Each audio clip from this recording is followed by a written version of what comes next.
এই যে উনি বলতেছি এবাদতে এদিক ওদিকে তাকানো যায়? তাহলে কয়টা ফ্যান আছে গুনি নেওয়া যায়? আপনারা শুধু কয়টা লাইট আছে গুনি নেবেন। একেবারে যেভাবে এবাদত মনে করেন যে আমি নামাজে দাঁড়িয়ে আছি 1 ঘন্টা কোন নামাজ নামাজের মতো করে একেবারে বসে দাঁড়িয়ে শুয়ে থাকবে আর হৃদয়ের কান দিয়ে শুনবে। এই কান তো আছে, আর একটা কান আছে ভেতরে, ওইটাও কাছে লাগান। আশা করা যায় কোরআনে কারিমের আলোচনা আপনার হৃদয়ে পৌঁছাবে।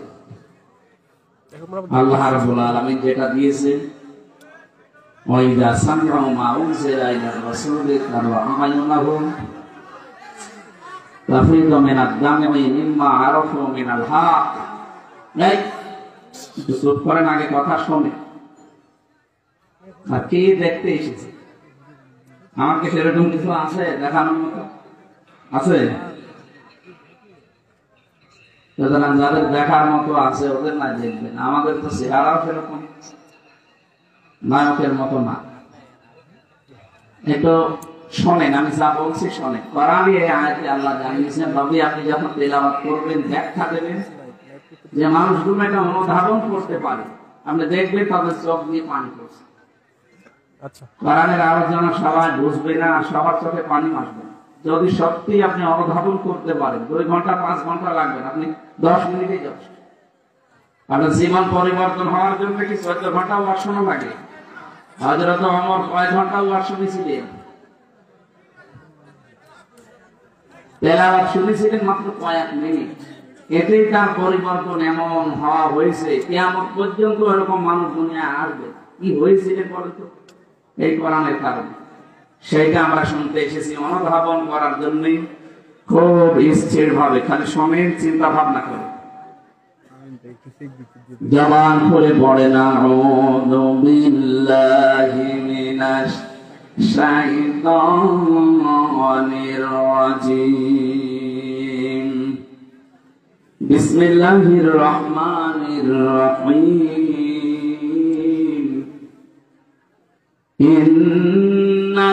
ইন্নাল্লাযীনা ক্বালু রাব্বুনাল্লাহু সুম্মা ইসতাকামু তাতানাজ্জালু আলাইহিমুল মালাঈকা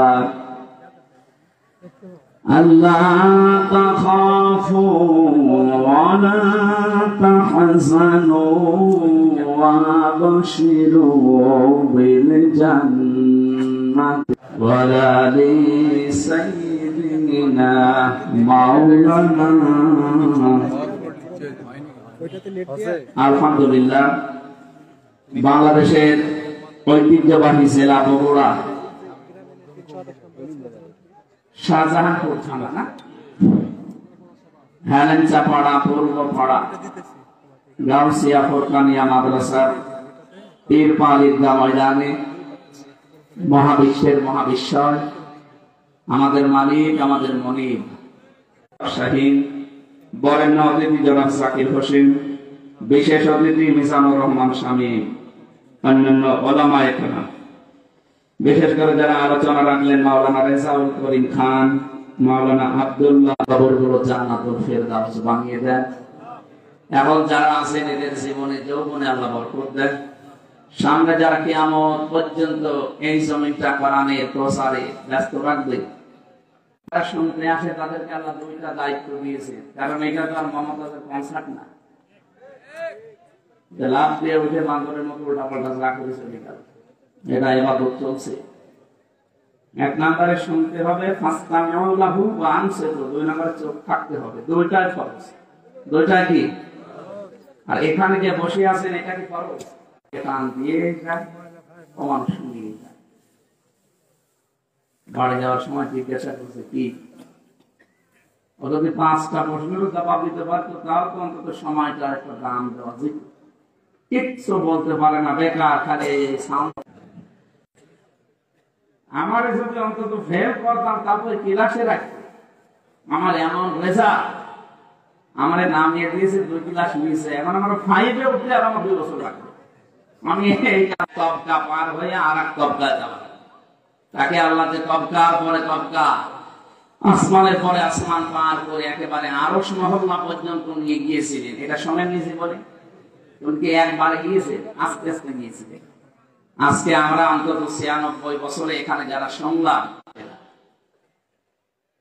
না, আমরা এরকম শ্রোতা হব না। আমরা এমন শ্রোতা হতে চাই যেন এখান থেকে 5 কেজি ওজন ছিলাম, আজকে যেন অন্তত 6 কেজি করে নিয়ে যেতে পারি। আমার কথা বুঝতেছে? আল্লাহ তুমি আমাদের সূরা আরাফ 204 নম্বর আয়াতে আল্লাহ জানিয়েছেন, ওয়াইদা কুরিয়াল কুরআনু ফাসতামিউ লাহু ওয়া আনসিতু লাআল্লাকুম তুরহামুন। রহমত নাযিল হবে এখানে যদি তোমরা শুনতে পারো আল্লাহর কোরআন আর চুপ থাকতে পারো। যেহেতু আপনি বসে আছেন, এটা কিন্তু ফরজ না। আগের যে দুইটা বললাম এটাই ফরজ। শুনবেন ফরজ, চুপ থাকা ফরজ, আর বসে থাকা নফল। বসে থাকা কি? আফদালুল ইবাদাতি তিলাওয়াতুল কোরআন। পৃথিবীতে যত নফল ইবাদত আছে সবচাইতে নফল ইবাদতের ভেতর উত্তম এই কোরআনের অনুষ্ঠান। এখানে কোরআন পড়া হবে, শোনা হবে, বোঝা হবে, এটা উত্তম নফল ইবাদত। কিন্তু চুপ থাকা আর শোনা কি? বলেন বলেন। কাউকে সালাম দেওয়া কি ফরজ? সুন্নাত। সালাম দেওয়া কি? সালাম শোনার পরে জবাব দেওয়া, ঠিক আছে? সালাম দেওয়া সুন্নাত, অথচ জবাব দেওয়া ওয়াজিব। না দিলে আপনার ওয়াজিব তরক করার গুনাহ হবে, আর ওয়াজিব তরক করলে কবিরা গুনাহ হবে। ও সালাম না দেওয়াই ভালো ছিল না? অনুষ্ঠান করে যদি আপনার গোনা হয়ে যায়, মনে হয় এটা না দিয়ে গোনা শেখা হয়, এটা একটু শান্তিও পাওয়া যেত, ওটা দেওয়াই ভালো ছিল না। আমরা এসেছি আমাদের কিছু নেওয়ার জন্য। সুতরাং আপনারা যা করছেন শ্রোতার দায়িত্ব পালন করেন। এখন আমি যারা বলতে আসে যারা, তাদের দায়িত্ব কি? আল্লাহ রাব্বুল আলামিন বলেন, ওয়ানসালনা ইলাইকা যিকরা লিতুবাজ্জিনা লিন-নাসি মা লাহুম ইয়াতাফাক্কারুন। সূরা নাহলের 44 নম্বর আয়াতের শেষের দিকে আছে, হে নবী, এই কোরআন আপনার পথে আমি নাযিল করেছি, শুধু সুমা খাবেন আর মাথার উপরে রেখে দেবেন। হ্যাঁ, কেন দিলাম আপনাকে এটা জানেন? লিতুবাজ্জিনা লিন-নাস, আপনি মানুষের সামনে ব্যাখ্যা করবেন, বিবৃতি দেবেন স্পষ্ট ভাবে, গোপন করবেন না কিছু। শব্দের দিকে খেয়াল করে শোনেন, লিতুবাজ্জিনা লিন-নাস। আপনি যখন মানুষের সামনে ব্যাখ্যা দেবেন, এই মানুষ যারা মরে গেছে, লাম শব্দ ব্যবহার করা হয় আরবি গ্রামার অনুযায়ী 13টা অর্থে। প্রথম অর্থ হচ্ছে লাম ব্যবহার করা হবে যাদের জন্য তারা জীবিত হওয়া লাগবে। আল্লাহ এখানে যে লিন-নাস দিয়েছেন, এটা মৃত মানুষের জন্য না, জীবিত মানুষের জন্য। সুতরাং কোরআন প্রচার করা লাগবে, কোরআন ব্যাখ্যা করা লাগবে তাদের সামনে যারা জীবিত। কিন্তু শব্দটাকে 15.5 বছরে আমরা পাল্টিয়ে ফেলছি। এই দেশে জীবিত মানুষদের সামনে কোরআনের ব্যাখ্যা করা কত কঠিন হয়ে গিয়েছিল। 14 জায়গায় অনুমতি নেওয়া লাগবে এরকম একটা অনুষ্ঠান করার জন্য।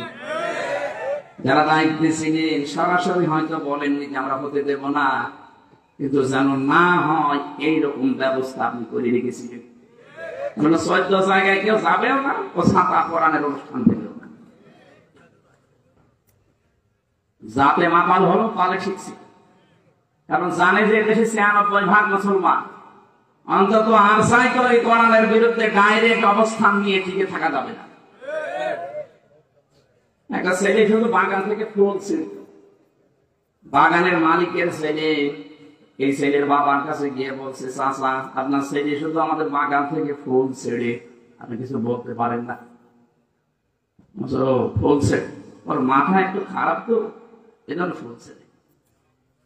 ছেলেটা বলছে, চাচা আপনার বাগানের পাশে তো, আমাদের বাগানের পাশে তো আপনার বাগান আছে, ওই বাগানে তো বড় বড় ফুল আছে, ওইটা তো ছেড়ে না। ওর মাথা যদি খারাপ হবে তো ওইটা তো ছেড়ার কথা। চাচা বলছে, ভাতিজা মাথা খারাপ, তবে অত খারাপ না। ওদের মাথা খারাপ হয়ে গিয়েছিল 15.5 বছরে, তো এত খারাপ হয়নি যে সরাসরি বলতে কোরআন চলতে দেব না। যেন না চলে এরকম কাজ সব ওরা করেছে। ওরা জীবিত মানুষদেরকে শোনাতে দিত না। হ্যাঁ, মানুষ মরে গেছে, আপনি কোরআন পড়ে। যারা কোরআন প্রচারে, কোরআনের ব্যাখ্যায় বাধা দিত, ওদের বাবা মারা গেলে আমার এদিকে নিয়ে বলতো, হুজুর কোরআন পড়ে দিন। আরে ভাই, আপনার বাপ তো মরেই গেছে, ওর জন্য তো আর কোরআন শরীফ না। ও যতদিন জীবিত ছিল ওই পর্যন্ত ওরা শোনাতে পারলে, কাজ করতে পারলে কাজ হতো। ও মরেই গেছে, এখন ওরা আমি শুনিয়ে কি করবো? যাদের জীবন কোরআনের উপরে চলে না, এই মানুষগুলো যদি মরণের পরে হাফেজ দিয়ে, মাওলানা আলেম দিয়ে কোরআন পড়ায়, যে কয়টা আয়াত পড়বে ওগুলো যদি ওর প্র্যাকটিক্যাল লাইফে না থাকে, ওর আরো আযাব বাড়বে। ফেরেশতা এসে কোথাতে দেয়, কি বলে হাফেজ? ইউসিকুমুল্লাহু ফি আওলাদিকুম লিয-যাকারি মিসলু হায্যিল উনসায়াইন। তেলাওয়াত যখন অবশ্যই করবে, আয়াত পড়বে না, পড়বে না। আলহামদুলিল্লাহি রাব্বিল আলামিন থেকে শুরু করে এ পর্যন্ত যখন আসবে, ফেরেশতা কিন্তু বোঝা দিয়ে বলবে, কি এই আয়াত তোর জীবনে ছিল? এক ছেলে যা পাবে, দুই মেয়ে তা পাবে, এটা আল্লাহর নির্দেশ। কিন্তু বহু মানুষ এই দেশে ছেলের নামে সবই লিখে দেয়, আর মেয়েকে বলে তোর জন্য দোয়া করে দিলাম। এটা একটা টাটকা শয়তান। কোন কারণে আপনি এটা করলেন বলেন তো?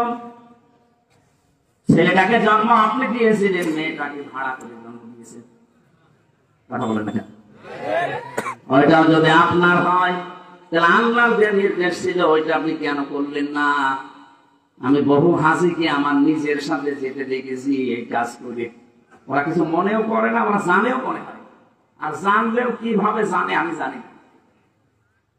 যাওয়ার আগে ভালো ভালো জমিগুলো, পজিশন গুলো, দোকানগুলো সব ছেলেকে দিয়ে দেয়, আর মেয়ের জন্য বলে আল্লাহর ঘরে কাবায় আছে, তোর জন্য দোয়া করে দেবো।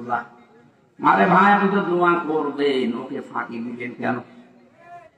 দোয়া করবেন, পরে ওর জমি আগে ফেরত দেন। কথা বলে না কেন? না, আপনার হয়নি, আপনার কিন্তু আযাব বাড়বে আপনার এই আয়াত যদি জীবনে মানা না হয়। পাগলকে যদি বলা হয় ভাই নৌকা নাড়াবি না, ও বলে আমার মনে ছিল না। আপনি আরো মনে করে দিচ্ছেন। পড়তে পড়তে যখন সূরা নেসার ভেতরে 10 নম্বর আয়াত তেলাওয়াত করবে, ইন্নাল্লাযীনা ইয়াকুলুনা আমওয়ালাল ইয়াতামা যুলমান ইন্নামা ইয়াকুলুনা ফি বুতুনিহিম নারা ওয়া সায়াসলাউনা সাঈরা। খুব খেয়াল করলে কয়েকটা তথ্য এখান থেকে পাওয়া যাবে। আল্লাহ পাক বলেন, ইন্নাল্লাযীনা, নিশ্চয় যারা, ইয়াকুলুনা, আকালা ইয়াকুলু মানে খাওয়া, এটা মুজারি, বর্তমান, ভবিষ্যৎ, প্রেজেন্ট, ফিউচার। এখন যারা খাচ্ছে, ভবিষ্যতেও যারা খাবে। আমওয়ালাল ইয়াতামা, মালের বহু বচন আমওয়াল, আর ইয়াতামা একাল করে টান আছে।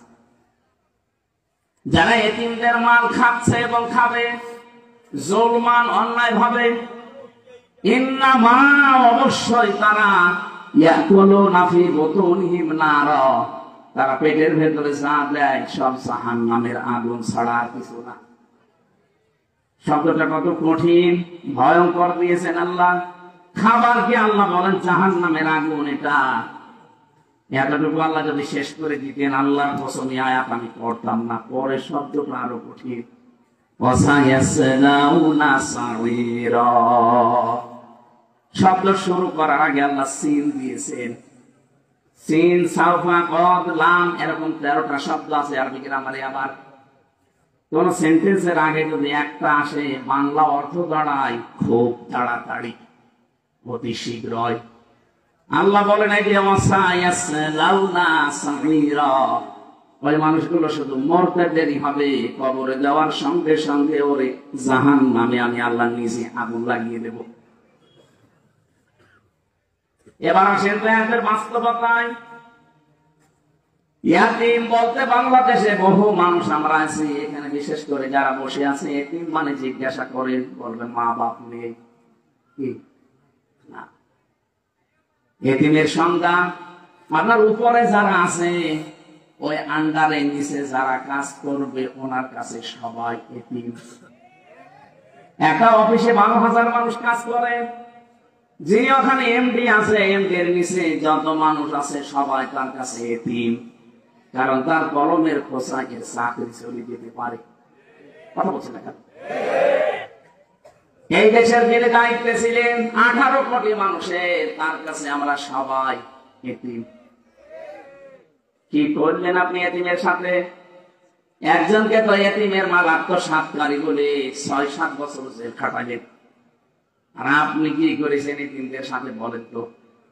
18 কোটি মানুষ আমরা সবাই আপনার কাছে এতিম ছিলাম। কেন বললাম এই কথা বলেন? কিছুদিন আগে আমার মামলাগুলো সব ঢিসমিস হয়ে গেছে, খারিজ হয়ে গেছে। আদালত আমার মামলা দেখার পরে বলছে, কি দেখে মামলার রায় দেবো, এর ভেতরে তো কোনো মাল নেই, সব খারিজ করে দিলাম। আমি আদালতের এজলাসে দাঁড়িয়ে মনে করলাম, জিজ্ঞাসা করি বিচারপতি, এই মামলা তো 3 বছর আপনার কাছে ছিল, এতদিন তো কিছু বলেননি, হঠাৎ এখন এই 5 তারিখের পরে কিসে আপনাকে কামড় দিল? এখন বলছেন যে কোনো মাল নেই। মাল এর আগে ছিল? এর আগে তো মাল ছিল না। এই মামলাটা প্রায় 30 বারের উপরে সিএমএম কোর্ট, জজ কোর্ট, হাইকোর্ট মিলে 30 বার করে উঠেছে, একবার জামিন দেয়নি। প্রত্যেকবার বলেছে না, এ দেওয়া যাবে না, কারণ লাল খালি ভাড়া ছিল। আর এখন 5 তারিখের পরে কি আল্লাহ আপনাকে ইশারা দিল যে বলছেন কোন কিছু এর ভেতরে পাওয়া যাচ্ছে না বিচার করার মতো, সব খারিজ করে দিলাম। উনি এই কথায় আমাকে বলতো, খাস কামড়ায় আমাকে ডাকও দিয়েছিল, তবে যাইনি, কারণ আমার রাগ হয়ে গিয়েছিল। কি করে 3টা বছর আমি ওনার কাছে, আমার বাবা, আমার চাচা, আমার যারা শুভাকাঙ্ক্ষী, বিশেষ করে আমার মামলা যারা দেখাশোনা করে, এতবার একটা ঠুনক মামলা নিয়ে যাওয়া লাগে। কিন্তু উনি এই কথাই বলতো, হুজুর আমার কিচ্ছু করার নেই, আমার হাত বাঁধা ছিল। কি বাঁধা ছিল বলেন তো? একটা হাইকোর্টের বিচারপতি যদি বলে আমার হাত বাঁধা ছিল, তো কোন দেশে ছিলাম আমরা টের পাচ্ছি? এদেশে 1628টা চেয়ার আছে, এই চেয়ার 1628টা চেয়ারের একটা মাত্র চেয়ারে হাত খোলা ছিল, বাকি সব চেয়ার ছিল হাত বাঁধা।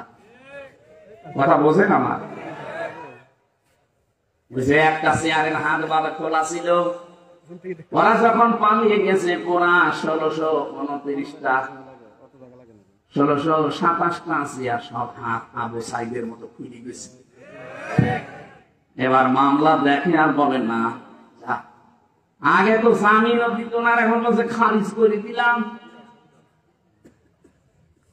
তার মানে উনিও পর্যন্ত এতিম ছিল, ওনার উপরে যারা আছে তার কাছে। কথা বোঝেন? আপনি এতিমের সাথে কি করেছেন বলেন তো? এতিমের দিকে চোখ গরম করে তাকানো নিষেধ, তারে ঘাড়ে ধাক্কা দেওয়া নিষেধ, অথচ এতিমের সব অধিকার নষ্ট করে আপনি নিজে ক্ষমতায় বসে আছেন। 18 কোটি মানুষ আমরা এমন এতিম হয়ে গিয়েছিলাম, কাশি দেব তাও জিজ্ঞাসা করে দেওয়া লাগতো যে কাশি দেব।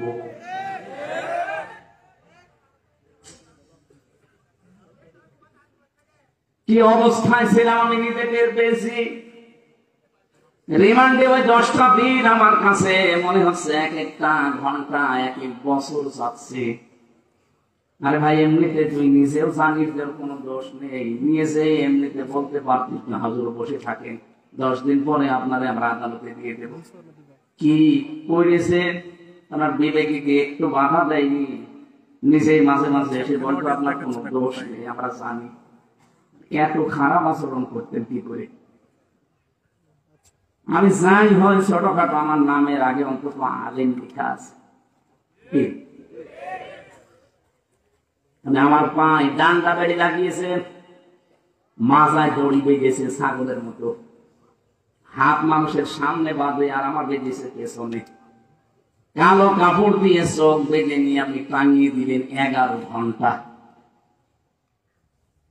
এমনি আমার শরীর চলে না, এর উপরে যদি এত বড় অত্যাচার 1-2 ঘন্টা করে ছেড়ে দিতেন, 3টা বছর ফাঁসির কন্ডেম সেলের ভেতরে যোগাযোগ বিচ্ছিন্ন করে আমার অধিকার সব নষ্ট করে রেখেছিলেন। জেলে থাকলে তো 10 বছর থাকা যায়। ফাঁসির ওই কন্ডেম সেলের ভেতরে শুধুমাত্র সেলে রেখে দিয়ে শেষ করেনি, 24 ঘন্টা তালা লাগিয়ে রাখে, আবার সিসি ক্যামেরা দিয়ে রেখেছে আমার সাথে কেউ যেন কথা না বলে। আবার যোগাযোগ বাইরে পুরা বিচ্ছিন্ন। হ্যাঁ, আমার ফ্ল্যাটে কঠিন অবস্থায় ছিল যারা আয়না ঘরের গভীরে ছিল। আমি ছিলাম 10 দিন, কিন্তু অত গভীরে না। মাঝে মাঝে দেখতাম কিছু মানুষ চিৎকার করছে। একটা মানুষ 2 বছর, 5 বছর, 8 বছর, 10 বছর, 14 বছর করে আসে, কেউ জানি না। এত বড় বড় নখ হয়ে গেছে, চোখ দাড়ি লোক মনে হচ্ছে আকাশ থেকে, জঙ্গল থেকে মনে হয় বেরিয়ে আসতেছে। দেখলে আপনার ভয় লাগবে। যারা এত বড় নখ, বলেন তো কি অবস্থা তার। এই লোকটা দেওয়ালের সাথে খুশিয়ে খুশিয়ে লিখে রাখতো, ভাই যদি বাইরে যেতে পারেন এই নাম্বারে একটু জানাবেন যে আমি এখনো বেঁচে আছি।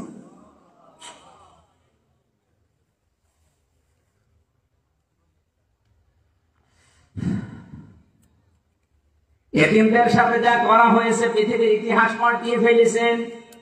অথচ বিশ্ব নবীকে পর্যন্ত আল্লাহ জানিয়েছে, হে নবী সাবধান এতিমের ব্যাপারে।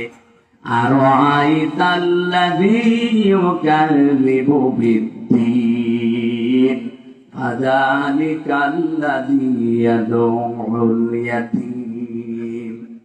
আপনি কি ওই মানুষগুলোকে দেখেননি? হয়তো ইস্তেফাম, প্রশ্নবোধক চিহ্ন, ইন্টারোগেটিভ সেন্টেন্স। এটা নবীকে আল্লাহ প্রশ্ন করছেন, হে নবী আপনি কি ওই মানুষগুলোকে দেখেননি যারা কিয়ামত যে হবে এটা বিশ্বাস করে না? নবীজি বলেন, কই আমার সামনে যারা আসে তো দেখে মনে হয় সব কিয়ামতে বিশ্বাসী মানুষ। এদের চেহারা সুরত দেখলেই মনে হয় যে আকাশ থেকে মনে হয় জিবরাইল ওকে ফেলে দিয়েছে। এত সুন্দর চেহারা, কিয়ামত বিশ্বাস করে না মানে? আল্লাহ বলেন, হ্যাঁ আমি যেগুলো বলছি দেখেন এগুলোর ভেতরে আছে কিনা। ওয়ালা ইয়াহুদ্দু আলা তাআমিল মিসকিন ফাযালিকাল্লাযী ইয়াদউল ইয়াতীম। যারা এতিমের গলায় ধাক্কা দেয়, মিসকিনকে খাবার দেয় না। এখানে ইয়াহুদ্দু শব্দের সাথে অর্থ উৎসাহ দেওয়া, নিজে না পারলে অন্যকে দিয়ে উৎসাহ দেওয়াবে। মিসকিন সাকানায়াস কোন থেকে শব্দটা এসেছে। মিসকিন মানে যে মানুষের ঘর বাড়িও নেই, যে মানুষটা সব সময় শুধু থাকার জায়গা, কোথায় পাওয়া যায় কোথায় পাওয়া যায় চিন্তা করে। আর ইয়াতামা শব্দটা কোরআন থেকে বলা হয়। কম মানে খাদ্য, যে লোকটা খাবারের চিন্তায় থাকে, খাবারের টেনশনে থাকে, এই মানুষটাকে এতিম বলা হয়। এই জন্য সাফ কথা এতিমের ব্যাখ্যায় উপরে যারা আছে তার নিচে যত মানুষ আন্ডারে কাজ করবে সবাই তার কাছে এতিম। এইভাবে যদি বাংলাদেশে শব্দটা বোঝার পরে আমরা কাজে লাগাতাম, এদেশে কোন মানুষের অধিকার তার অধীনস্থ যারা আছে নষ্ট হতো না।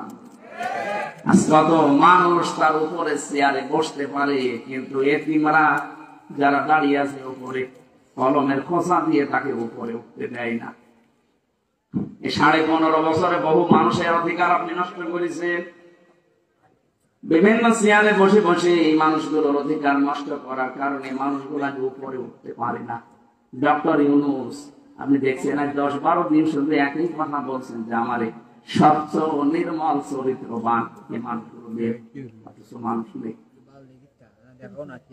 মানুষ পাচ্ছে না দেশে নির্মল চরিত্রের, স্বচ্ছ চরিত্রের। যারা সৎ চরিত্রের মানুষ, যোগ্যতা সম্পন্ন মানুষের মানুষ পাচ্ছে না। পাবে কোথায়? 15.5 বছর তো এরকম মানুষকে উপরে উঠতে দেওয়া হয়নি। তাদেরকে ফেলে রেখেছেন এমন জায়গায় তারা 15.5 বছরে মরিয়ে গেছে একেবারে। আমার কথার অর্থ আপনি বোঝেননি, আমি শুধু ইঙ্গিত দিলাম। আর এতিমদের অধিকার নষ্ট করা হচ্ছে, এতিমের মাল আত্মসাৎ করা হচ্ছে। যারা এতিমের মাল এতদিন খেয়েছেন, আপনি জাহান্নামের আগুন খেয়ে বেঁচে আছেন। আমি একজনের নাম বলছি, আপনি উল্টা পাল্টা নেবেন না। সালমান এফ রহমানি দরবেশ, এই যে 36,000 কোটি টাকা ওকে জায়েজ ভাবে কামাই করেছে। 7টা ব্যাংক থেকে টাকাগুলো মালিকানি করা, ব্যাংকে হাজার হাজার লক্ষ মানুষের টাকা ছিল। আমরা এখন সব এতিম। কথা বলে না, এতিমের মাল যারা ভক্ষণ করে এরা জাহান্নামের আগুন খায়। এটা আমি বানালাম।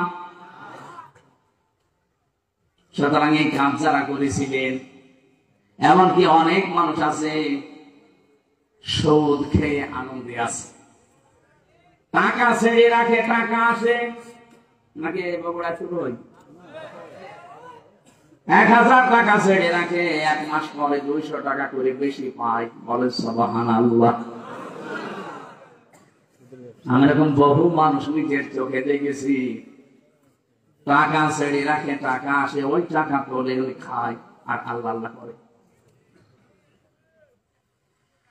বিশ্ববিদ্যালয় যখন শেষ করেছিলাম 15-16 সালে, কুষ্টিয়ার বড় বাজারে একজন দেখি জিকির করছে যে ভাই আপনি সারাদিন নামাজ পড়তে যখনই আসি দেখি বসে বসে জিকির করে, আপনার কোনো কাজ নেই? না, আমি কিছু করি না। কিছু না করলে শহরে থাকেন, টাকা পান কোথায়? আমার বাবার জমি ছিল, বিক্রি করে ব্যাংকে রেখে দিয়েছি, ওখান থেকে প্রতি মাসে মাসে লাভ আসে। বলছে না যে সুদ আসে, লাভ আসে, ওইটা তুলি খায় আর আমি আল্লাহ আল্লাহ করি। লাভ বলেন আর ইন্টারেস্ট বলেন, ওটা কিন্তু সুদ, কবিরা গুনাহ হবে। আমারে বলছে হুজুর আমি জানি সুদ খেলে কবিরা গুনাহ হয়, এই জন্য টাকা আমার নামে না, টাকা আমার বোন নামে। বোন নামে টাকা গোনা যদি হয় আমার বোন হবে। এরপরেও যদি গোনা হয়ে যায় যে বসে বসে জিকির করি, এটা খেলা করার জন্য না। জিকিরের সাওয়া আবার ওই গোনা কাটা কাটি, মাঝখানে জান্নাতে যাব পাও। কি ধান্দা এত দেখেছে? বাকারার ভেতরে আছে যারা সুদ খায়, তাদেরকে শয়তান এরকম মাসাহ করে দেয়।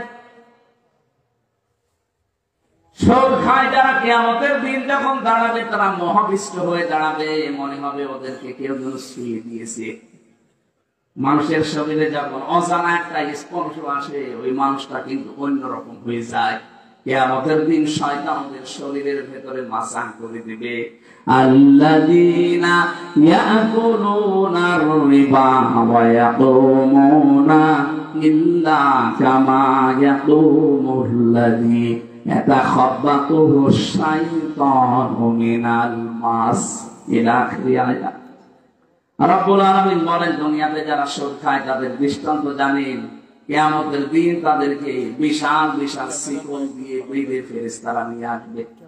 আয়াতটা পড়ার ব্যাখ্যা করার পরে আমার মনে হয় বাংলাদেশে বহু মানুষ এরকম আছে যারা কিয়ামতে 70 গজ শিকল দিয়ে তাদেরকে ময়দানে নিয়ে আসা হবে। এরকম মানুষ এই জেলায় নেই। আমরা আশা করছি আজকের এই বয়ান শোনার পর মনের ভেতরে যদি একটু প্রতিক্রিয়া সৃষ্টি হয়, বাড়ি যাওয়ার পরে সিদ্ধান্ত নিয়ে নেবেন, টাকা চাই ছেড়ে রেখেছি, জীবনে এই টাকার আর লাভ নেব না, আমি আল্লাহর ভয়ে ছেড়ে দিলাম। কারা কারা ছেড়ে দিতে পারবেন হাত তোলে তো? তোলে তোলে। বহু মানুষ এলাকায় চলছে ব্যবসায়, আলহামদুলিল্লাহ। ঠিক আছে ভাই, আশা করছি আপনি ছেড়ে দেবেন। বগুড়াবাসী খেয়াল করে শুনবেন, রব্বুল আলামিন যেটা বোঝাতে চেয়েছেন স্পষ্ট দলিল আর প্রমাণ দিয়ে আমার বলার দায়িত্ব জীবিত মানুষদের সামনে, কিন্তু পরিস্থিতি আমাদের অনুকূলে ছিল না। এজন্য জীবিত মানুষদের সামনে আমরা বলতে পারি নাই। আমরা বলতাম মানুষ মরে গেলে, যে লোকটা সুদ এভাবে খেতে খেতে মারা যায়, আল্লাহ কোরআন জানিয়েছে যারা সুদ খেয়ে মারা যায় এই মানুষগুলোর সম্পদ তাদের কোনো কাজে আসে না। ইয়ামহাকুল্লাহুর রিবা ওয়া ইউরবিস সাদাকাত। আল্লাহ বলেন আমি সুদকে, হারাম কামাইকে ধ্বংস করি, আর বৈধ যেগুলো যাকাতের মাধ্যমে আসে, যারা সাদকা করবে এইগুলো আমি আল্লাহ বৃদ্ধি করি। এই আয়াতটাতে কত বাস্তব। 2024 সালের 5 আগস্টের পরে আমি আয়াতটা মিলিয়েছি, 100 ভাগে মিলে গেছে। আর যারা সুদের টাকা নিয়ে, ঘুষের টাকা নিয়ে মানুষকে মিথ্যা মামলা দিয়ে বিপদে ফেলে তার কাছ থেকে অবৈধভাবে টাকা ইনকাম করেছে। কত কোটি কোটি টাকার মালিক ছিল তারা বলেন। 5 তারিখের পরে তাদের সবগুলো হাত ছাড়া হয়ে গেছে। 12 কোটি টাকা 15 কোটি টাকা দামের গাড়ি রাস্তায় পড়ে আছে, মালিক নেই। আমি কি বানিয়ে বলছি? এটা হয়েছে না? 12 কোটি টাকা দিয়ে যে লোকটা একটা গাড়ি কিনতে পারে তার টাকা আছে কত বলেন তো? চিন্তা করতে পারেন, 12 কোটি টাকা খালি গাড়ি কিনেছে। অথচ এখন 5 তারিখের পরে নিচে এসে বলবে যে গাড়িটা আমার, এই সাহস তার নেই। বললে সে ধরা খাবে। এখানে মালিক নেই, পড়ে আছে রাস্তায়। গাড়ি না আল্লাহ 1500 বছর আগে বিশ্ব নবীকে আচ্ছা শুনিয়েছেন, হে নবী, ফাতিলকা বুয়ুতুহুম খাবিয়াতাম বিমা সালামু ইন্না ফি যালিকা লায়াতাল লিকাউমিন ইয়ালামুন। হে নবী, ওইদিকে তাকাতে পারেন না? এইভাবে আল্লাহ দেখাচ্ছে, ফাতিলকা বুয়ুতুহুম, বাইতুনের বহুবচন বুয়ুত, হোম দিয়েছেন আল্লাহ। আল্লাহ যেন তার কুদরতের আঙ্গুল এভাবে ইশারা দিয়ে নবীকে বলছে, হে নবী, তাকাতে পারেন না ওইদিকে? ওই যে ফাতিলকা বুয়ুতুহুম খাবিয়াতাম বিমা সালামু, ওই যে জালেমদের ঘরগুলো আমি আল্লাহ কিভাবে উজাড় করে দিয়েছি তাকান। আমার তো আয়াতটা পড়ার পরে 2024-এর 5 আগস্টের কথা মনে পড়ছে। দেখেন, 2024-এর 5 আগস্টের পরে দেশে যত জালেমের ঘর ছিল, অধিকাংশ ঘরগুলো আজ উজাড় গৃহ হয়ে গেছে। আমি তো আমার কুষ্টিয়ারটা বলছি, কি দাপট ছিল হানিফ সাহেবের, কি আমি নাম ধরে বলছি এই কারণে, কারণ আমি নিজে দেখে এসেছি তার দাপট কি। খুলনা বিভাগের 10টা জেলায় আমার একটা দিনও ঢুকতে দেয়নি, কথাও বলতে দেয়নি। কি দাপট নিয়ে চলতো। মনীষা তো হাসিনার আত্মীয়, এই কারণে এত দাপট ছিল। এদেশের 3 নাম্বার পজিশনে চলে গিয়েছিল। অথচ 5 তারিখের পরে 1টার সময় যিনি পালিয়েছে, বিকাল 5টা বাজতে বাজতে তার বাড়ির একটা ইটও আর নেই, সব খুলে নিয়ে চলে গেছে। আমার ভাই আয়াতের দিকে তাকিয়ে মনে হচ্ছে আল্লাহ মনে হয় হানিফ সাহেবের নামে আয়াতটা মাঝে দিয়েছে। ফাতিলকা বুয়ুতুহুম, হে নবী, আপনি একটু তাকান। খাবিয়াতাম বিমা সালামু, এদের এই জুলুমের কারণে এই ঘরগুলোর দিকে তাকান, কি অবস্থা করেছি।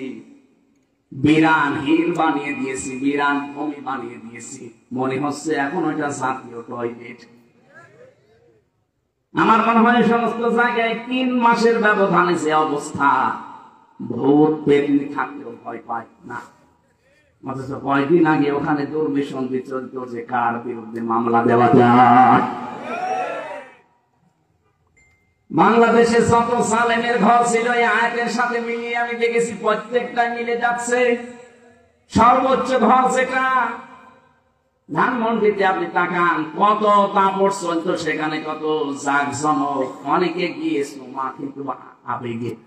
অথচ 3 মাসের ব্যবধানে কালকে পেপারে দিয়েছে ও ঘরটা এখন উজাড় গৃহ, জনমানব শূন্য। 3 মাস বানিয়েছে, গোপন ঘর বানিয়ে মানুষকে নিয়ে পিটাতো।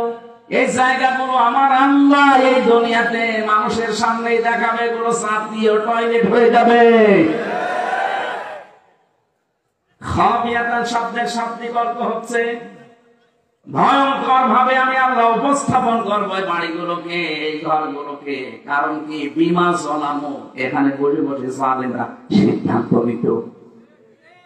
এখান থেকে একটু চিন্তা ভাবনা আসেন আপনার, এই জালেমদের ঘর বাড়িগুলো যদি আগে অবস্থা হয়ে যায় মাত্র কয়েকদিনের ব্যবধানে, আগামীতে কোনো মানুষ যদি চেয়ারে বসে আবার জালেমদের মতো আচরণ করে, তাদের বাড়ি ঘর আল্লাহ এরকম বিরান ভূমি বানিয়ে দিতে পারে। আমি তো বাস্তব ওয়াজ করছি। কুষ্টিয়ার একজনের নাম বললাম, কয়েকদিন আগে দিনাজপুরে গিয়েছিলাম, কি দাপট তার। তার বাড়ি এখন পর্যন্ত মনে হচ্ছে শয়তানের ঘর হয়ে গেছে। এখানে আমাদের শিক্ষা নেওয়া আজকে উচিত। অনেকে কিন্তু এখনো পর্যন্ত এই ধান্দায় আছে, আগে চেয়ারে বসি দেখেন কি করি। আপনি যদি আবার ওই সালেমদের মতো আরম্ভ করেন, আপনাকে ওই ইতিহাস নিন্দিত ঘৃণিত ওই হিটলারের মতো, চেঙ্গিস খানের মতো, বিশেষ করে যারা সালেম তাদেরকে যেভাবে চিহ্নিত করে রেখেছে ইতিহাস, আপনাকেও করে রাখবে। ইয়াজিদ কি সুন্দর নাম, অথচ এই নামটাকে আল্লাহ ঘৃণিত করে দিয়েছে, গালি বানিয়ে দিয়েছে। কোন হিন্দুকে যদি বলেন ভাই ছেলে হয়েছে ইয়াজিদ রাখেন, অপর ইয়াকি করে। ইয়াজিদ একটা নাম নাকি একটা গালি? কথা বলে না কেন? অথচ নামটা কত সুন্দর, ইয়াজিদ। এত সুন্দর নামকে যদি আল্লাহ জুলুম করার কারণে ঘৃণিত বানিয়ে দিতে পারে, আপনার নাম যতই সুন্দর হোক, যুগের আবর্তনে, কালের বিবর্তনে দেখবেন ইতিহাস আপনাকে ঘৃণিত করে দিয়েছে। এ দুনিয়ায় শয়তানও আপনার নাম রাখতে রাজি হবে না। এখানে থামেন, কারো জীবনে যেন জুলুম এসে না যায়।